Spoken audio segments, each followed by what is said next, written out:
Ciao a tutti miei cari amici e bentornati sul canale. In questo nuovo video andremo a vedere in che modo effettuare una riparazione su un pneumatico.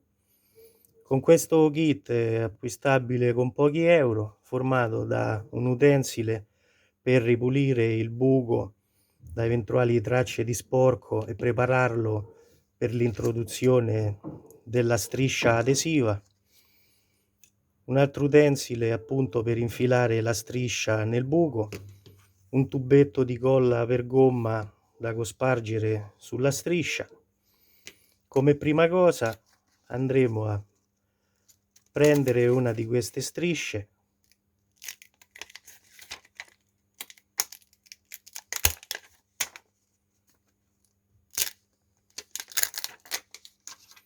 e a infilarla dell'utensile.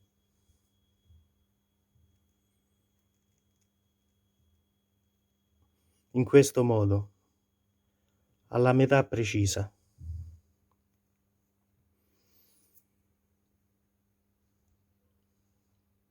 Una volta preparata, andiamo a vedere in che modo effettuare la riparazione sul pneumatico.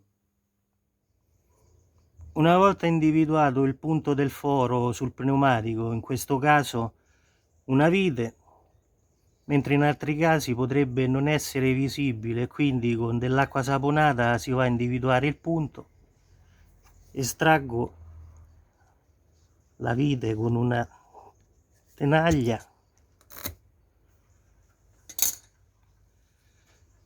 e con l'utensile per pulire il foro vado a dare una pulita in questo modo.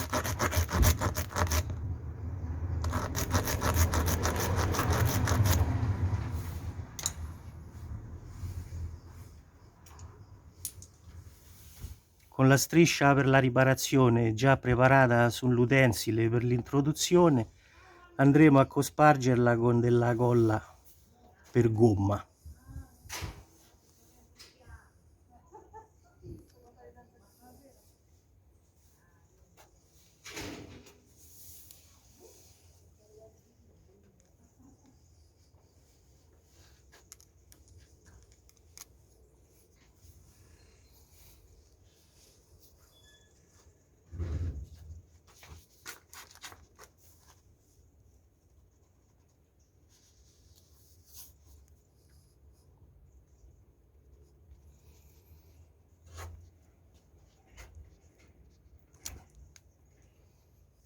Una volta introdotta la striscia nella foratura si lascia agire per qualche secondo e poi si va a ritagliare la parte in eccesso.